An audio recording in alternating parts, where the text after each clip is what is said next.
अस्सलामुअलैकुम। उम्मीद करता हूँ आप लोग जो है वो खैरियत से होंगे। तो आज जो है मैं आपके साथ गैस पेपर शेयर करूँगा फ़िज़िक्स क्लास 9 का। इंशाल्लाह आने वाले वक्तों में मैं क्लास 10th का फ़िज़िक्स का भी पेपर शेयर कर दूँगा, लेकिन ये वीडियो क्लास 9 और क्लास 10th दोनों ही स्टूडेंट्स के लिए बहुत ज़्यादा इम्पॉर्टेंट रहेगी। ज़्यादा लंबी वीडियो नहीं बनाऊँगा, बिल्कुल शॉर्ट वीडियो बनाऊँगा, लेकिन जिसमें मैं आपको बताऊंगा कि आपने गैस पेपर से तैयारी कैसे करनी है। बेशक ये गैस पेपर क्लास 9 के हैं, लेकिन जो क्लास 10th का गैस पेपर आएगा ना, वो भी भाई इसी तरह का होगा।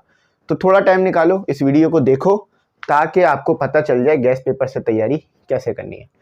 आप सबको पता है कंप्यूटर बहुत काम की चीज़ है, लेकिन अगर आपको कंप्यूटर यूज़ ही करना नहीं आता हो तो आपके लिए तो वो बेकार चीज़ है।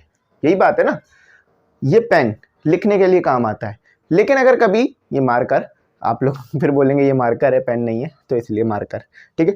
तो आपको पता ही नहीं है ये मार्कर यूज़ कैसे करते हैं, ये बेकार है आपके लिए। आप जो है वो आगे से लिख रहे हैं, यूँ गिरा के लिख रहे हैं, पीछे से लिख रहे हैं, सेंटर से लिख रहे हैं, अलग अलग तरीके से लिख रहे हैं, लेकिन तब पता नहीं है यूज़ कैसे करते हैं, तो आप लोगों के लिए ये चीज़ बेकार हो जाएगी। तो इसी तरह से गैस पेपरों की तैयारी के लिए बहुत इंपॉर्टेंट चीज़ होती है, अगर वो गैस पेपर अच्छी तरीके से बना हुआ है तो, ठीक है, और उसमें काफ़ी चीज़ें इंक्लूड हैं तो। लेकिन अगर आपको उसको इस्तेमाल ही करना नहीं आता तो वो गैस पेपर आपके लिए बेकार है।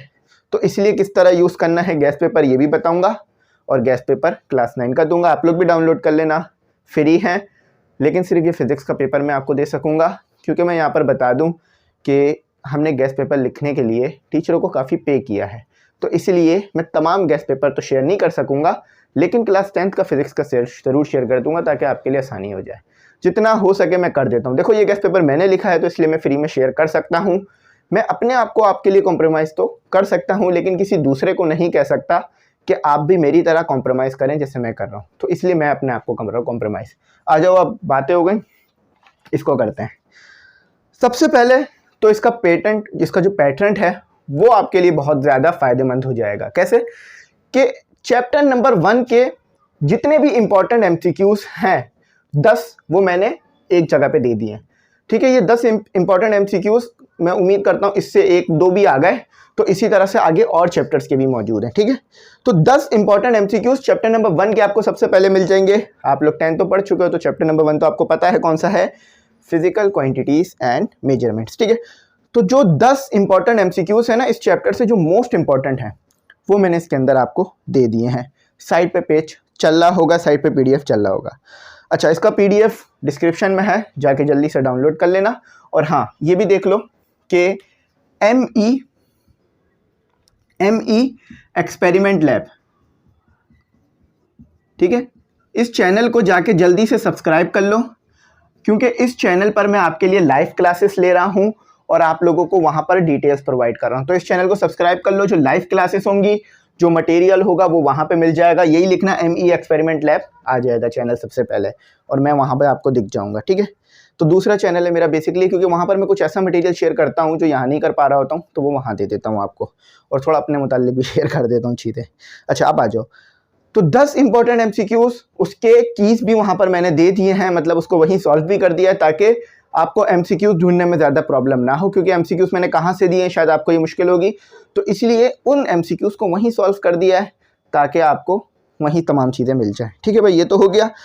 अब आ जाते हैं मोस्ट इम्पॉर्टेंट शॉर्ट क्वेश्चंस। जो आपकी क्लास 9 की फिजिक्स की बुक है, ऑलमोस्ट तमाम में ही आपके पास न्यूमेरिकल्स हैं, और तमाम ही न्यूमेरिकल बिल्कुल बेसिक न्यूमेरिकल है, और ट्रिकी भी नहीं है, ज़्यादा कोई ट्रिक भी नहीं की गई है उसमें आपके लिए। बस फॉर्मूला आपने लगाना है, आंसर आपके सामने आ जाएगा, ठीक है। तो ये बहुत आसान हो गया है। तो 8 मोस्ट इंपॉर्टेंट क्वेश्चंस, ठीक है, 8 most important questions, short questions chapter number 1 के, वो मैंने आपको दे दिए हैं इसमें। अब 1-2 क्वेश्चन पढ़ के बता देता हूँ, आप खुद भी समझ जाएंगे, अगर टीचर हैं तो ये क्यों इंपॉर्टेंट क्वेश्चंस आपको पता चल जाएगा। Define physics and also it's given branches, तो आपने फिजिक्स को डिफाइन करना है, और जो गिवन ब्रांचेस है नीचे, मैकेनिक्स, थर्मोडायनेमिक्स, मैग्नेटिज्म, जियोफिजिक्स, ये भी डिफाइन करनी है आपने। तो आप समझ सकते हैं कि सबसे पहला जो आपका मतलब जो सबसे इंपॉर्टेंट चीज़ है जो चैप्टर नंबर 1 में, वो यही है, तो मैंने वो दे दिया है। इसी तरह और भी जो इंपॉर्टेंट क्वेश्चंस हैं, बिल्कुल वैसे ही जैसे बोर्ड में पूछे जाते हैं, बोर्ड में आते हैं, वो दे दिया। ये गैस पेपर कैसे बनाए हैं बता देता हूँ, बुक से, ठीक है। और थोड़ा बहुत मैंने पास पेपर को भी रीड किया ताकि मुझे पता हो कि किस तरह से आपको देना है। बुक से, पास पेपर से, मॉडल पेपर से, और साथ ही साथ इंटरनेट से, और साथ ही साथ अपनी नॉलेज से, इन 5 चीज़ों को इस्तेमाल कर ये गैस पेपर बनाए हैं तो ज़रूर अच्छे होंगे, ठीक है। आपको पता है ना, बिरयानी बनानी है तो जितना आप मटेरियल उसमें डालोगे वो उतनी अच्छी बन जाती है ना, ज़ाफ़रान और ये सब मिलाकर। वैसे मुझे ज़्यादा नहीं आती, मैं बता रहा हूँ एग्जांपल देने के लिए, क्योंकि हम कराची वाले हैं तो हम बिरयानी को ही ज़्यादा अच्छा समझ सकते हैं। तो इसी तरह से ये भी है, पुलाव और बिरयानी का मुकाबला करना है तो ऐसे कर लो। तो ये है, सही है। अच्छा, अब देखो ये तो आसान है। अब आ जाते हैं मोस्ट इंपॉर्टेंट न्यूमेरिकल, ठीक है। चैप्टर नंबर 1 के ही ये मोस्ट इंपॉर्टेंट न्यूमेरिकल है, ऊपर मेंशन भी किया हुआ है most important numericals of chapter number 1। तो जो सबसे इंपॉर्टेंट न्यूमेरिकल मेरे नजदीक जो है वो 5 मैंने इंक्लूड कर दिए हैं। तो वो 5 अब इसी तरह से तमाम चैप्टरों का पैटर्न है, यही पैटर्न देखें। जो भी चीज़ सिमेट्री फॉलो करेगी ना वो अच्छी लगती है आपको। फॉर एग्जाम्पल, ये अगर मैंने एक बोर्ड सेट किया हुआ है तो एक सिमेट्री से सेट किया हुआ है कि जितना नीचे से हिस्सा खाली रहे करीब करीब उतना ही वहां से, तो आपको अच्छा लग रहा होगा। अब मैं यहाँ पर बिगाड़ के सेट कर दूं इसको, थोड़ा बहुत ऊपर से बोर्ड नजर आ रहा हो, थोड़ा यहाँ से थोड़ा वहां से, तो आपको पसंद नहीं आ रहा होगा बोर्ड। अब ये जो मैंने एमई एक्सपेरिमेंट लैब लिखा है इसको मैं यूं करके लिख दूं तो आपको अच्छा नहीं लगेगा।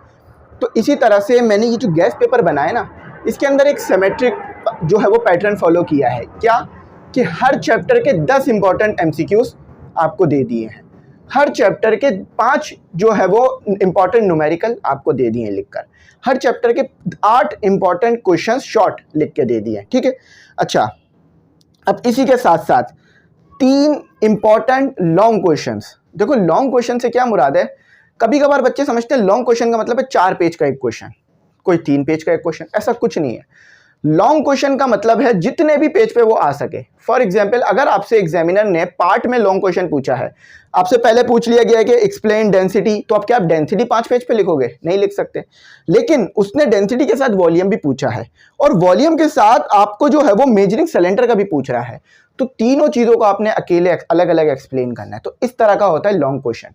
तो लॉन्ग क्वेश्चन को समझिए कि उसका नेचर किस तरह का होता है, लॉन्ग क्वेश्चन को पकड़ना सीखिए। आप क्या करते हैं, पहला लफ्ज देखा, ठीक है, देखो भाई मेरा नाम है फैजुर रहमान, आपने फैज लिखा हुआ देखा तो इसका मतलब ये थोड़ी ना है कि मेरा ही नाम है लिखा हुआ था वहां पर। हो सकता है कि फैज खलील लिखा हो, फैज खालिद लिखा हो, और यहाँ फैज जो है वो फैज अली लिखा हो, कुछ भी लिखा हो सकता है, या मोहम्मद फैज लिखा हो, लेकिन आपने सिर्फ फैज देखा। तो ऐसा नहीं है। आपको अक्सर ये ट्रिक देखने के लिए भी मिली होगी सोशल मीडिया पे, अक्सर इस तरह के फनी मीम्स आ रहे होते हैं कि थोड़ा सा कुछ लिख देते हैं और फिर आप कुछ और पढ़ जाते हैं उसे। तो इसी तरह से अगर लॉन्ग क्वेश्चन को समझना है तो अलग अलग जो इसका टेंस होता है ना उसकी अलग अलग तशरीह करें। अगर यहाँ उसने कहा है ना define explain volume, explain density and volume, तो इसका मतलब ये नहीं है कि सिर्फ डेंसिटी डिफाइन करो, इसका मतलब ये है एक्सप्लेन वॉल्यूम कर दो और डेंसिटी डिफाइन करो। अब यहाँ डिफाइन नहीं लिखा है, एक्सप्लेन लिखा है, तो एक्सप्लेन का मतलब ये है कि डेफिनेशन तो दो, उसके साथ थोड़ी और इजाफी नॉलेज भी शामिल करो, ठीक है। याद रखना, जब भी डिफाइन कह दें सीधा आपने डिफाइन कर देना है जाके। डेफिनेशन जो भी आपने याद की है वैसे याद नहीं करो बाय हार्ट, बाय हार्ट से मुराद रट्टा नहीं लगाओ, समझो, कॉन्सेप्ट क्लियर करो। क्योंकि रट्टा लगाई हुई चीज़, मैंने भी जो आज से 3-4 साल पहले रट्टा लगाया होगा ना, उसमें से कुछ भी मुझे याद नहीं है आज। जो भी कॉन्सेप्ट मैंने बाद में समझा वही मुझे आज याद है, तो आपको भी वही चीज़ें याद रहेंगी। तो आपने क्या करना है, आपने सबसे पहले क्वेश्चन को अच्छा तरह रीड करना है। हो सकता है क्वेश्चन में 2 चीज़ें पूछी गई हो, आप सिर्फ एक डिफाइन कर आए और बाहर आके बोल रहे हो हमारे भाई ने तो पूरा एक क्वेश्चन कर लिया है, लेकिन पता चले कि हमारे भाई ने तो आधा क्वेश्चन भी नहीं किया, उसने सिर्फ एक छोटा सा हिस्सा क्वेश्चन का किया क्योंकि क्वेश्चन बड़ा था। तो ये ज़रा ध्यान रखना, ठीक है। बाकी स्टेट अबाउट मेजरिंग सिलेंडर, यानी मेजरिंग सिलेंडर के बारे में कुछ लिख दो, ठीक है। तो मेजरिंग सिलेंडर देखा है ना, वो ट्यूब टाइप का जो होता है वो बस वो होता है, 100 सेंटीमीटर का भी आता है आपके पास, सॉरी मिलीमीटर का, 100 सेंटीमीटर, ठीक है, वो तो स्केल हो जाएगा। तो ये है। अब सेम पैटर्न आपको chapter number 2 kinematics, chapter number 3, chapter number 4, chapter number 5 और लास्ट चैप्टर 9 तक यही जाता मिलेगा। तो अब आपके दिमाग में रहेगी ये बात कि मैंने कितने क्वेश्चन आंसर शॉर्ट से कर, मतलब चैप्टर नंबर 1 से कर लिए, चैप्टर नंबर 2 से कर लिए, चैप्टर नंबर 3 से कर लिए, तो इससे अच्छी तैयारी हो जाएगी। टोटल 90 आपके पास इसमें एमसीक्यूज हैं। आपके पास 8 जो है वो इधर लगा लीजिए कि मैं मल्टीप्लाई कर देता हूँ, 8 × 9 72 आपके पास शॉर्ट क्वेश्चंस हैं, और इसी तरह से 40 आपके पास जो है वो न्यूमेरिकल्स हैं और 8 मल्टीप्लाई बाय 3 24 आपके पास इसमें लॉन्ग क्वेश्चन है इस पूरे गैस पेपर में। तो आई होप आपकी अच्छी तैयारी हो जाएगी, इससे अच्छी गाइडेंस आपको मिल जाएगी जो मैंने इसमें शामिल कर दी है। बाकी ये है कि उम्मीद करता हूँ बात समझ आ गई होगी। अगर आपने टाइम दिया है तो ज़रूर ना ज़रूर कुछ सीख लिया होगा। ठीक है, तो अगर कुछ ना समझ में आया तो पूछ लेना, व्हाट्सएप नंबर है। बाकी ये है कि ये गैस पेपर जब तमाम सब्जेक्ट के बन जाएंगे ना तो मैं एक अलग सेपरेट वीडियो बना दूंगा, क्योंकि ये गैस पेपर हमारे पेड होंगे। तमाम सब्जेक्ट के 200 रुपये में आपको मिल जाएंगे, यानी जितने भी 7-8 सब्जेक्ट है ना वो 200 में आपको तमाम मिल जाएंगे, क्योंकि आपको जो है ना बजट में भी रखनी होती है तमाम चीज़ें ताकि आप लोगों तक पहुँचाना आसान रहे। उम्मीद करता हूँ मेरी बात आपको समझ में आ गई होगी। Thanks for watching. अल्लाह हाफिज़। अपनी कीमती दुआओं में ज़रूर याद